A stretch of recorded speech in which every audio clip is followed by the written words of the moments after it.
Tell me if this sounds familiar.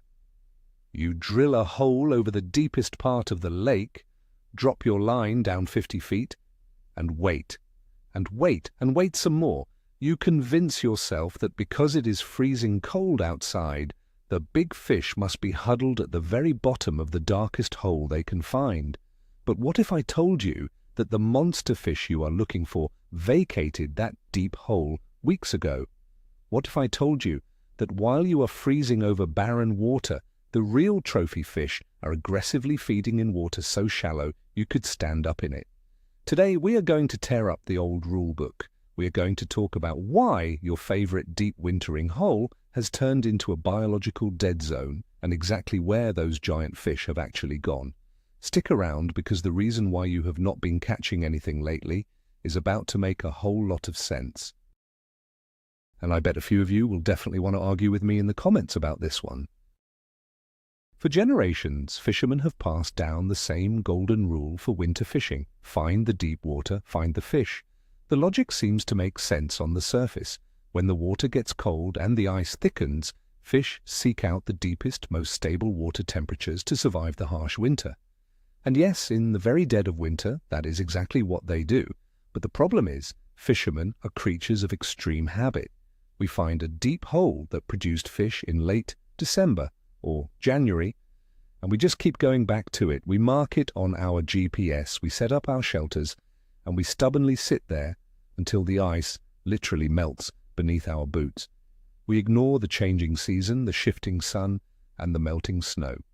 We keep fishing the memories of past catches instead of fishing the reality of what is happening under the water right now. This refusal to adapt is exactly why so many guys go home empty-handed late in the season, blaming the weather, the bait, or bad luck, when the real issue is simply their location. Let us picture the scene for a moment. You arrive at the lake just as the sun starts to peek over the tree line. The air is still biting cold, and the snow crunches loudly under your boots.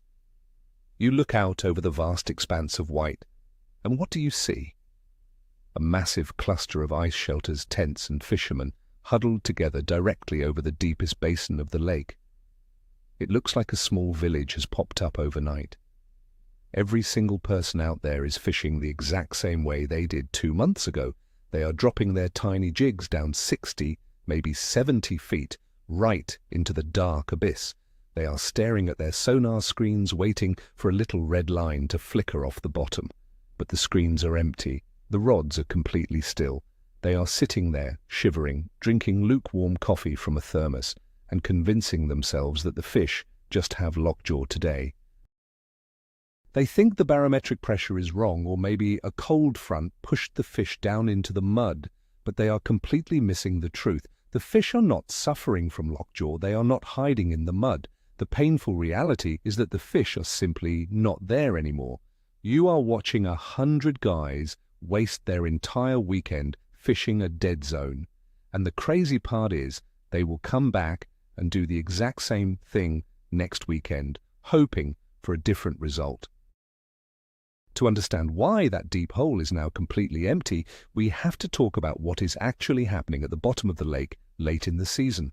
Throughout the entire winter, organic matter like dead weeds, leaves, and algae has been breaking down and decaying at the bottom of these deep basins, and this decomposition process consumes a massive amount of oxygen.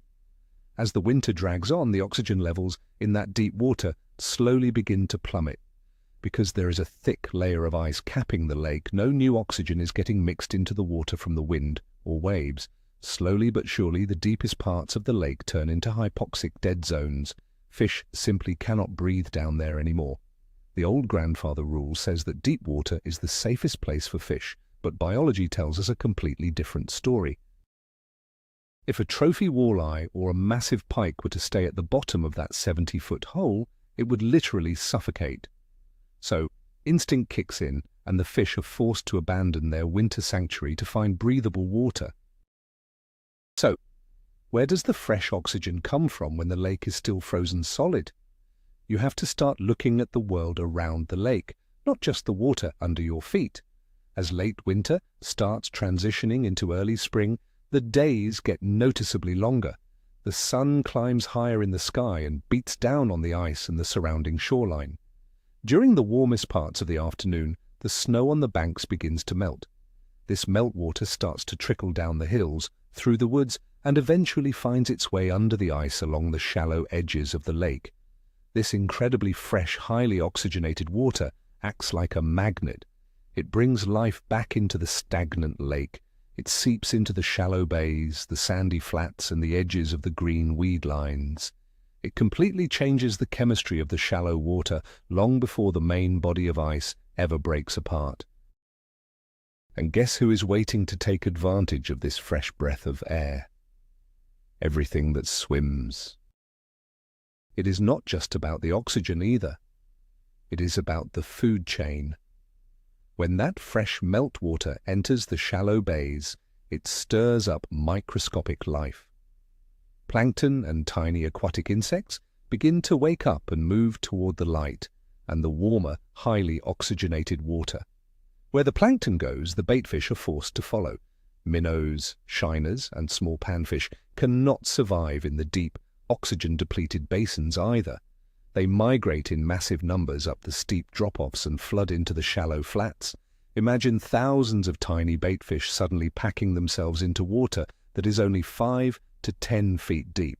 They are seeking oxygen, they are seeking food, and they are seeking the slight warmth that the sun provides to the shallow, dark, muddy bottoms. The entire grocery store has completely relocated. The deep water pantry is totally empty, and the shallow water buffet is officially open for business. And if you know anything about trophy predators, you know they never stay far away from the buffet. Now put yourself in the mind of a giant heavyweight predator. A trophy northern pike or a massive walleye is essentially a calculating eating machine. They do not waste energy. After months of harsh winter conditions, these big fish are starting to develop eggs for the upcoming spring spawn. They need calories, and they need them fast. They are absolutely not going to sit at the bottom of a 60-foot hole, struggling to breathe with nothing to eat. Instead, these apex predators follow the baitfish right up the break lines. They stage themselves along the shallow weed edges, rock piles, and sandy flats, where the baitfish are tightly schooled up. These big fish become incredibly aggressive. They are no longer sluggish and dormant, they are actively hunting. When you realize this, the idea of dropping a tiny wax worm down a deep hole seems completely ridiculous. You are targeting a giant predator that is actively hunting in 6 feet of water, and you are fishing 60 feet below them. No wonder you are not getting any bites. This brings us to the trap of modern fishing technology. We all love our high-tech GPS mapping systems. You pull out your phone or look at your sonar unit, and it highlights a massive deep hole right in the middle of the lake in dark blue. It looks incredibly perfect. It looks exactly like the diagrams in every old fishing magazine you ever read as a kid. So you march straight out to the center of that blue circle, drill your hole, and set up camp. But those maps only show you depth. They do not show you dissolved oxygen levels. They do not show you where the melting snow is trickling into the lake. They do not show you the massive schools of baitfish migrating to the shallows. Relying entirely on a depth map late in the season is a guaranteed recipe for a miserable, fishless day. You have to use your eyes, your brain, and your understanding of nature rather than blindly following a contour line on a digital screen. The map is a tool, not a holy rule book. If you want to find these big fish, you need to change your entire search pattern. Stop looking for the deepest water. Instead, you need to look for transition zones. You want to find areas where a deep basin meets a steep drop-off that leads directly up to a large, shallow flat. These steep break lines act like underwater highways for migrating fish. The trophy fish use the deeper edge of the drop-off to rest and feel secure. But when it is time to eat, they cruise right up that slope and explode onto the shallow flat to ambush baitfish. Finding a spot where the water rapidly changes from 30 feet deep up to just 8 or 10 feet deep is like finding a gold mine. You want to drill your holes right on the upper lip of that drop-off. Do not fish the bottom of the hill.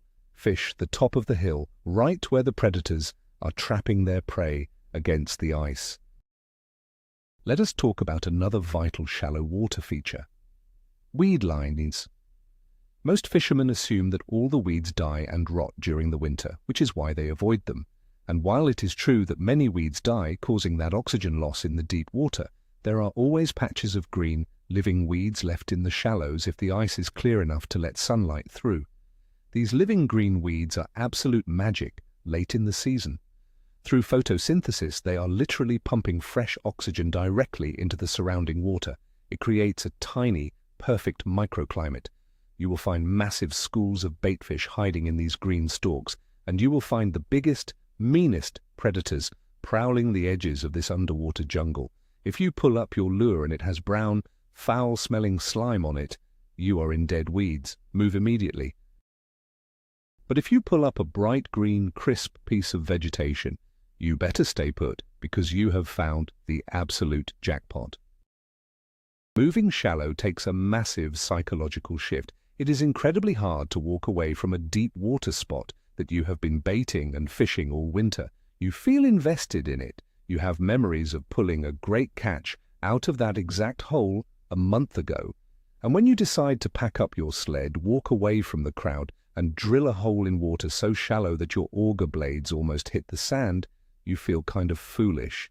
You look back at the village of tents in the deep water, and a little voice in your head tells you that 100 other guys cannot be wrong. But they are wrong. They are fishing in the past. You have to be willing to trust the biology of the lake over the stubbornness of the crowd. The guy who catches the trophy fish is almost always the guy who is willing to do something completely different from everyone else. You have to break the psychological chains of that deep, wintering hole. Think about how the fish behave on your sonar when you make this move. In the deep winter holes, the fish are incredibly negative. You see a thick red line glued to the absolute bottom of the screen. You drop your bait right on their nose and they just stare at it. They might slowly rise an inch, inspect it for 5 minutes, and then sink back down into the mud. It is infuriating. But when you move to the shallow flats late in the season, the sonar tells a completely different story. You will see fish suspended midway up the water column. They are constantly moving. When you drop your lure down, you do not even have to coax them.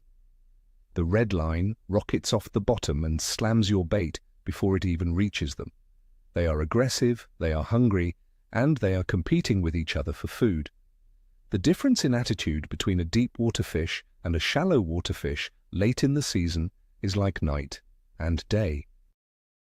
Because the fish are so aggressive in the shallows, your entire tackle selection needs to change. You cannot use those microscopic hair-thin tungsten jigs that you needed back in January. Those tiny baits were meant for sluggish, semi-dormant fish that barely wanted to open their mouths. Now you are dealing with predators that are actively hunting to pack on weight for the spawn.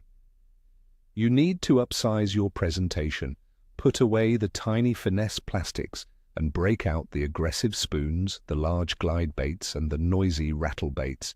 You want something that creates a large profile in the water, flashes brightly, and displaces a lot of water. You are trying to mimic a panicked, fleeing baitfish that has lost its way on the shallow flat. Do not be afraid to use a lure that looks far too big.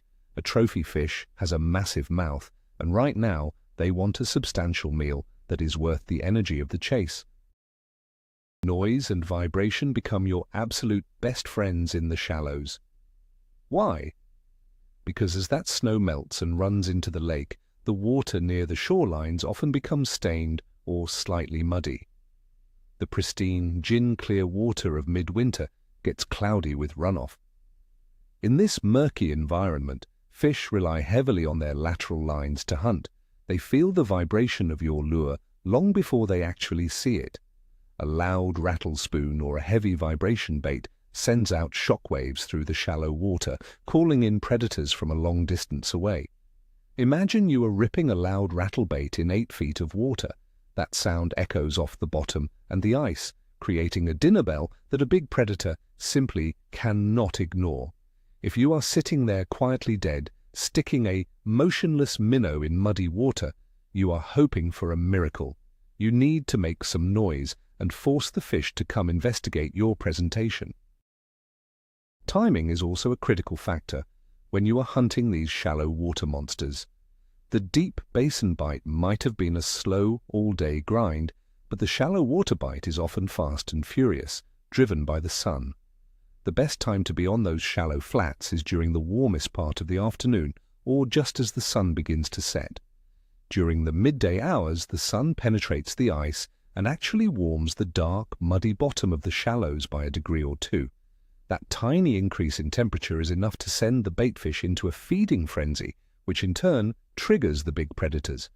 You might sit on a shallow flat for 3 hours in the morning and see absolutely nothing, but as soon as the sun hits that perfect angle in the late afternoon, your sonar will suddenly light up like a Christmas tree. You have to be patient and wait for the dinner bell to ring, because when it happens violently. Let us talk about finding the absolute sweet spots. If you can locate a small creek, a drainage ditch, or even just a low spot on the shoreline where runoff is actively flowing into the lake under the ice, you have found the Holy Grail. This flowing water is heavily oxygenated and slightly warmer than the lake water. It washes in tiny insects and nutrients from the land. This creates an intense, localized feeding frenzy. A tiny creek inlet that is only a few feet wide can literally draw in every trophy fish within a mile radius.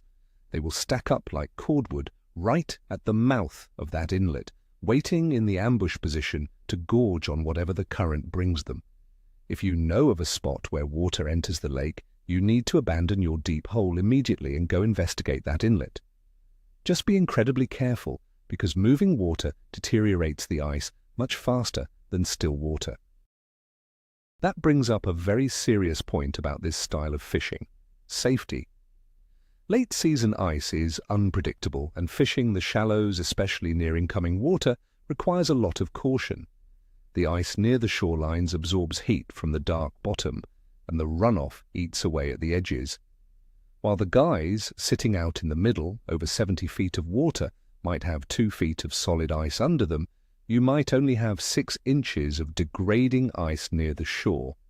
You have to use your spud bar, check the thickness constantly, and never take stupid risks for a fish. Wear your safety picks, let someone know where you are, and tread carefully. The reward of catching a giant fish in shallow water is incredible, but it is never worth taking a bath in freezing water. The best anglers are not just smart about where they find fish, they are smart about how they get there and how they get back home alive. Picture the contrast between you and the crowd. It is mid-afternoon. You are sitting on a bucket in just 10 feet of water, tucked quietly near a weed edge. You drop a large, flashing spoon down the hole. Within 30 seconds, a massive red mark streaks across your screen, absolutely crushing your lure. The rod bends in half, and the drag screams. After a chaotic fight, you slide a personal best walleye up through the ice. It is thick, healthy, and perfectly colored. You unhook it, snap a quick photo, and release it back down the hole. Meanwhile, 200 yards away, the village of tents is dead quiet. The guys out there are freezing, staring at empty screens, complaining that the lake is dead and the fish are gone. They are waiting for a miracle that is never going to come. You are catching the fish of a lifetime simply because you understood that the lake is a living, changing environment, and you adapted your strategy to match the season. When you finally make the decision to drill shallow, you have to commit to covering ground. Unlike the deep wintering holes where you can sit in one spot all day and wait for a roaming school to pass by, shallow water fishing requires you to be proactive. These fish are moving along the break lines, actively hunting. If you drill a hole, rip your loud bait for 15 minutes and do not mark a single fish. Do not just sit there hoping they show up. Pick up your auger, move 50 yards down the weed line and drill another hole. You have to hunt them just as aggressively as they are hunting the baitfish. This is run and gun fishing at its finest. Keep drilling, keep moving, and keep searching until you intercept the active school. It takes physical effort and you will sweat under your winter gear, but the moment you drop your bait into a massive school of hungry predators, all that hard work instantly pays off. Do not overlook the structure on the bottom of these shallow flats either. A perfectly flat, featureless sandy bottom is okay, but a flat with isolated rock piles, submerged logs, or gravel patches is exceptional. These subtle changes in the bottom composition create natural ambush points. A big pike loves to tuck itself behind a sunken log in 8 feet of water, completely hidden from the baitfish swimming above. As soon as a school of shiners swims past, the pike erupts from the cover and destroys them. When you are scouting these shallow areas with your sonar or underwater camera, look for these irregularities. A single rock pile the size of a dinner table can hold a dozen trophy-sized fish. If you find one of these structural anomalies near a steep drop-off, you have found a spot that you can rely on year after year during the late-season transition. The conversation back at the boat launch or the parking lot at the end of the day is always the most entertaining part. You will see guys packing up their massive sleds, looking exhausted and frustrated. They will tell you how tough the bite was, how the pressure system ruined everything, and how they did not see a single fish on the camera all day down in the deep basin. Then they will look at you, the guy who broke away from the pack and fished the shallow weed edges, and they will ask how you did. When you show them a picture of a massive, heavy-bodied trophy fish, they will look at you like you are a magician. They will ask you what secret bait you used or what magical scent you sprayed on your lure. They do not want to believe that the only secret you had was simply knowing when it was time to pack up, move to the shallows, and leave the dead, deep water behind. Ultimately, fishing is a test of your ability to adapt. The fish do not care about traditions. They do not care about the spots you have saved on your phone. They only care about survival, oxygen, and food. When the conditions change, they change their location instantly. If you stubbornly refuse to change with them, you will always be one step behind fishing in the past. Leaving your comfortable, deep wintering hole is hard. It feels risky. But the moment you start trusting the biological signs, following the meltwater, and hunting the shallow transition zones, your entire late-season fishing experience will transform. You will stop sitting over dead water, and you will start intercepting the biggest, most aggressive fish of the year. So next time you walk out onto the ice late in the season, walk right past the crowd in the middle, head straight for the shallow break lines, and get ready for a fight. So let us wrap this all up. If you are still setting up camp over the deepest basin of the lake late in the season, you are literally fishing in an oxygen-starved dead zone. The plot twist here is that the trophy fish never stopped biting, you just stopped hunting them. They followed the meltwater, the oxygen, and the baitfish right up into the shallow flats and weed lines. While everyone else is complaining about lockjaw in 60 feet of water, the real monsters are aggressively feeding in under 10 feet of water. Understanding this transition changes absolutely everything about how you end your ice fishing season. You have to adapt, get aggressive, and follow the food. Thank you so much for watching. If this video opened your eyes and you are ready to ditch the deep holes, make sure to hit that subscribe button and leave a like. Now, I want to hear from you down in the comments. What is the absolutely shallowest water you have ever pulled a winter trophy out of? Let us get a discussion going, and I will see you on the next one.